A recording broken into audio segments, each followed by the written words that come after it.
வணக்கம். நேற்றைய தினம் மன்னாருக்கு தேர்தல் பரப்புரைக்காக வருகை தந்திருந்த ஜனாதிபதி காற்றாலை விடயம் சம்பந்தமாக முன்னுக்கு பின் முரணான தகவலை வழங்கிவிட்டு போயிருக்கிறார். அவருடைய தகவலை பார்க்கின்ற போது இந்த கிராமத்து பழமொழிதான் ஞாபகம் வருகிறது. ஒய்யார கொண்டையிலே தாளம் பூவாம், உள்ளே இருப்பது ஈரும் பேனுமாம் என்பது போல்தான் இருக்கிறது அவருடைய கதை. காற்றாலை திட்டம், கனியமல அகழ்வு திட்டம் இரண்டும் தற்காலிகமாக இடைநிறுத்தப்பட்டிருக்கிறது என அரசாங்க அதிபருக்கு எழுத்து மூலம் அறிவித்திருந்தது. அது மாத்திரமில்லாமல் 16/1/2025 அன்று மாவட்ட செயலகத்திலே இந்த காற்றாலை திட்டம் சம்பந்தமாக கூட்டம் நடாத்தப்பட்டு தற்காலிகமாக இடைநிறுத்துவது என அந்த கூட்டத்திலும் தீர்மானிக்கப்பட்டது. அதற்கு பின்னர் 28/1/2025 நடைபெற்ற மாவட்ட அபிவிருத்தி குழு கூட்டத்திலும் தீர்மானிக்கப்பட்டது. ஆனால் இவைகள் எவையும் நடைமுறைக்கு வரவில்லை. தற்பொழுது கூட சவுத்வார் பகுதியிலே காற்றாலை வேலைகள் நடைபெற்று வருகின்றன. ஆனால் ஜனாதிபதி நேற்றைய கூட்டத்தில் சொல்கிறார், திட்டங்கள் நடைபெறவில்லை என்று. இதற்குரிய அத்தாட்சிகள் படங்களாக நாங்கள் பார்த்திருக்கிறோம். தற்போது சில நாட்கள் புதிய வருடத்திற்காக இடைநிறுத்தி இருக்கிறார்கள். இன்றைய நாளில் இருந்து அந்த வேலைகள் தொடங்குவதாக இருக்கிறார்கள். மன்னார் வின்கோஸ் பிரைவேட் லிமிடெடினுடைய 5 மெகாவாட் மின்சாரம் உற்பத்தி செய்யக்கூடிய 4 காற்றாலை அமைக்கின்ற வேலைகள் நடைபெறுகின்றன. அதே போல தாழ்வாடிலிருந்து 10 காற்றாலைக்கு வழங்கப்பட்டிருக்கிறது கேலிஸ் நிறுவனத்துக்கு. 1 மெகாவாட் மின்சாரம் தொடக்கம் 50 மெகாவாட் மின்சாரத்தை உற்பத்தி செய்யக்கூடிய 10 காற்றாலைகள் அமைக்கும் பணி, அதற்கு கல் வைப்பதற்கு ஜனாதிபதியை அழைத்து வர இருப்பதாக கூட கேலிஸ் நிறுவனம் அண்மையிலே வந்து மன்னாரிலே சிலரோடு கலந்துரையாடலையும் மேற்கொண்டு போயிருக்கிறது. அதே போல கனிய மண் அகழ்வு திட்டம் நடைபெற்று வருகிறது. அதற்குரிய சுற்றாடல் திட்ட மதிப்பீட்டு அறிக்கைகள் வழங்குவதற்குரிய வேலைகள் நடைபெறுகின்றன. 3 முறை அதனுடைய கள ஆய்வுக்கு வந்தபோது திருப்பி அனுப்பப்பட்ட போதும் கூட அந்த திட்டத்தை கைவிடுவதாக அரசு இல்லை. 3வது திட்டமாகிய மாஸ் மினரலினுடைய பணி கரையோரத்தில் இருந்து மணல் அகழ்வு செய்வதற்குரியதுக்கு தற்பொழுது அதற்குரிய வேலைகள் நில அளவீடு செய்வதற்கு அரசு திணைக்களங்கள் அனுமதி வழங்குவதற்கு விண்ணப்பம் கோரப்பட்டிருக்கிறது. அது வழங்குவதற்குரிய பூர்வாங்க வேலைகளும் நடைபெற்று வருவதாக நாங்கள் அறிகிறோம். ஆகவே இந்த 3 திட்டங்களும் மன்னாரிலே தற்பொழுது கூட நடைபெறுவதற்கும் நடைபெற்று கொண்டிருக்கின்ற சூழ்நிலையும் தான் இருக்கிறதே தவிர, ஜனாதிபதிக்கு இங்குள்ள அரசு அதிகாரிகளோ அல்லது அவருடைய கட்சிக்காரர்களோ தவறான தகவல் வழங்குகிறார்களோ அல்லது ஜனாதிபதி அரசியல் மேடையாக இதனை பயன்படுத்த முனைகிறாரோ தெரியவில்லை. நேற்றைய தினம் மன்னாரில் உண்மைக்கு மாறான பொய்யான தகவலையே ஜனாதிபதி வழங்கிவிட்டு சென்றிருக்கிறார்.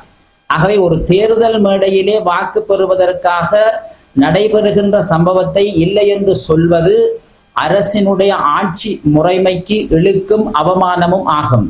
இடதுசாரித்துவத்திலே ஆட்சி நடத்துகின்றோம் என கூறுபவர்கள் உண்மைக்கு மாறான தகவலில் களத்தில் ஒன்று நடைபெற வார்த்தைகளிலே இன்னொன்று பேசுவது என்பது ஜனநாயக விரோதமாகும்.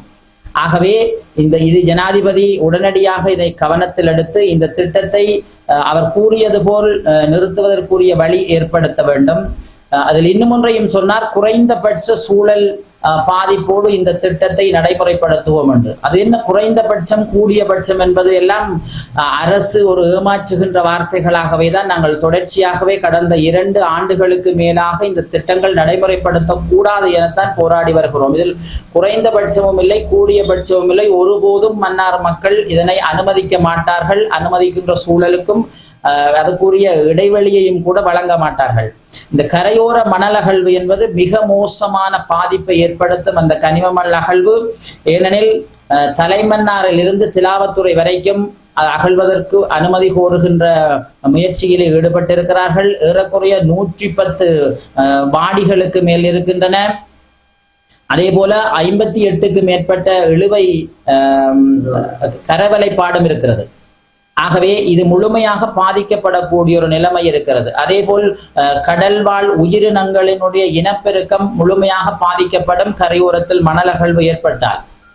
ஆகவே இவ்வாறான மோசமான கடல்வாழ் உயிரினங்களுக்கும் மீனவ சமூகத்துக்கும் பாதிப்பை ஏற்படுத்தக்கூடிய திட்டத்தை குறைஞ்சபட்ச சுகாதார சுற்றாடல் மாசுபாடு குறைவோடு அனுமதி வழங்குவோம் என்று ஜனாதிபதி விதமாக கூறுகிறார் என்று எங்களுக்கு தெரியவில்லை. ஆகவே இந்த 3 திட்டங்களும் மன்னார் தீவு பகுதியிலே நடைமுறைப்படுத்தக்கூடாது என்பதுதான் எங்களுடைய நிலைப்பாடாக இருக்கிறது. முதல் காலத்திலே அனுரகுமார திசாநாயக்கா அவர்கள் மேடையாக கூறி வந்தார், இந்தியாவினுடைய காற்றாலையை நாங்கள் நிறுத்துவோம் என்று. அவருடைய குழுவினர் 7/8/2024 மன்னாருக்கு ஜேவிபியினுடைய சட்டத்தரணிகள் குழு வந்து இங்குள்ள சிவில் சமூகத்தினரை சந்தித்து அனுரகுமார வெற்றி பெற்றவுடன் நாங்கள் இந்த திட்டங்களை எல்லாம் நிறுத்தி விடுவோம் என எங்களுக்கு ஒப்புதல் அளித்தார்கள். ஆனால் இவைகள் எதுவும் நடைமுறைக்கு வந்ததாக இல்லை. தேர்தல் காலத்தில் ஒரு கதை, ஆட்சி அமைத்த பின்னர் இன்னொரு கதை, ஜனாதிபதி ஆகினவுடன் மற்றொரு கதை என்பதுதான் இந்த அரசியல் வார்த்தைகளாகவே காணப்படுகின்றன. மன்னார் மக்களை ஏமாற்றி வாக்கு பெறுவதற்காக இவ்விதமான தந்திரமான வார்த்தைகளை கூறி திட்டங்களை நடைமுறைப்படுத்தப்படவில்லை என்று சொல்வது அப்பட்டமான பொய்யும் ஏமாற்று வார்த்தைகளும் ஆகும். ஆகவே மக்கள் புரிந்து கொள்ள வேண்டும், இந்த விடயங்களிலே வெளிப்பாக இருந்து கொள்ள வேண்டும். இவ்வாறான ஏமாற்றுக்காரர்களுக்கு அல்லது ஏமாற்றான வார்த்தைகளை கூறுகின்றவர்களினுடைய அரசியல் பேச்சுக்களை நம்புகின்ற சூழ்நிலைக்குள் அவர்கள் மயங்கிவிடக் கூடாது. ஆகவே ஜனாதிபதி இந்த விடயத்தில் உடனடியாக தலையிட்டு மன்னாரிலே என்ன நடக்கிறது என்பதனை அவர் அறிந்து கொள்ள வேண்டும். அறிந்து பேசுகிறாரா அல்லது அறியாமல் பேசுகிறாரா என்று எங்களுக்கு தெரியவில்லை. ஆகவே ஒருபோதும் இந்த 3 திட்டங்களையும் மன்னார் தீவு பகுதியிலே நடைமுறைப்படுத்துவதற்கு நாங்கள் அனுமதிக்க மாட்டோம். ஜனாதிபதி கூறுவதற்கு மாறான நிலைப்பாடு மன்னாரில் நிகழ்வதால் உடனடியாக தலையிட வேண்டும் என நாங்கள் கோரிக்கை விடுக்கின்றோம். எல்லாருக்கும் வணக்கம். இப்பொழுது இந்த 3 திட்டங்களையும் பற்றி மன்னார் பொது அமைப்புகளின் தலைவர் சிவகரன் அவர்கள் சொன்ன விடயங்கள், இவற்றை நான் முழுமையாக ஆமோதிக்கின்றேன். முதலாவது இந்த காற்றாலை திட்டம், மற்றது ஆழ மண்ணகழ்வு திட்டம், கரையோர மண்ணகழ்வு திட்டம். இவற்றை இப்பொழுது இருக்கின்ற அரசு, முந்தியிருந்த அரசுகளும் இப்பொழுது இருக்கின்ற அரசும் ஏதோ ஒரு காரணத்துக்காக கட்டாயமாக நிறைவேற்றிய தீர்வோம் என்று கங்கணம் கட்டி கொண்டிருக்கிறார்கள். ஆனால் நம்முடைய மக்கள் பல வருட காலமாக இதை எதிர்த்து கொண்டு இருக்கின்றார்கள். அவர்கள் எதிர்ப்பதற்கு காரணம் ஒரு வலிமையான காரணம் ஒன்று இருக்கின்றது, எங்களுடைய அனுபவம். இந்த காற்றாலை 50 காற்றாலை 30 காற்றாலைகள் அமைத்த பிற்பாடு நாங்கள் துன்பத்துக்கு மேல் துன்பம் அனுபவிக்கிறோம். இந்த மன்னார் தீவிலே என்ன துன்பம்? ஒவ்வொரு வருஷமும் மழை பெய்கின்றது, மழைக்கு பின்னாலே வெள்ளம். அது எங்களுடைய மக்களுடைய வாழ்வையும் வாழ்வாதாரத்தையும் மிகுதியாக பாதித்திருக்கின்றது. அது அனுபவத்தினாலே நாங்கள் அறிந்த உண்மை. இப்பொழுது அதற்கு மேலாக காற்றாலைகளையும் இந்த மண்ணகழ்வு திட்டங்களையும் கொண்டு வருகிறார்கள். முதலாவது இந்த காற்றாலை திட்டம் எல்லாருக்கும் தெரியும், இது ஒரு நல்ல திட்டம். ஆனால் எங்களுடைய கோரிக்கை என்னவென்றால் அதை வேறு இடத்தில், மன்னார் மாவட்டத்திலாவது வேறு மாவட்டங்களிலும் மன்னார் தீவை விடுத்து இதற்கு அப்பால் இவற்றை செய்யுமாறு நாங்கள் கேட்டுக்கொள்கிறோம். அந்த நிலைப்பாடு தான் இன்றும் உள்ளது.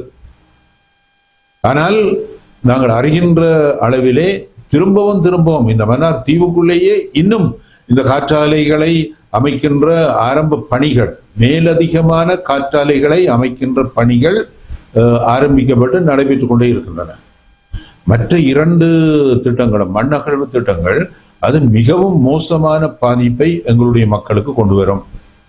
நிலத்தடி நீரை பாதிக்கும், மற்றது எங்களுடைய கடல் வளத்தை பாதிக்கும், இயற்கை வளங்களை பாதிக்கும். ஆகவே தயவு செய்து இந்த திட்டங்களை மீள் பரிசோதனை செய்ய வேண்டும்.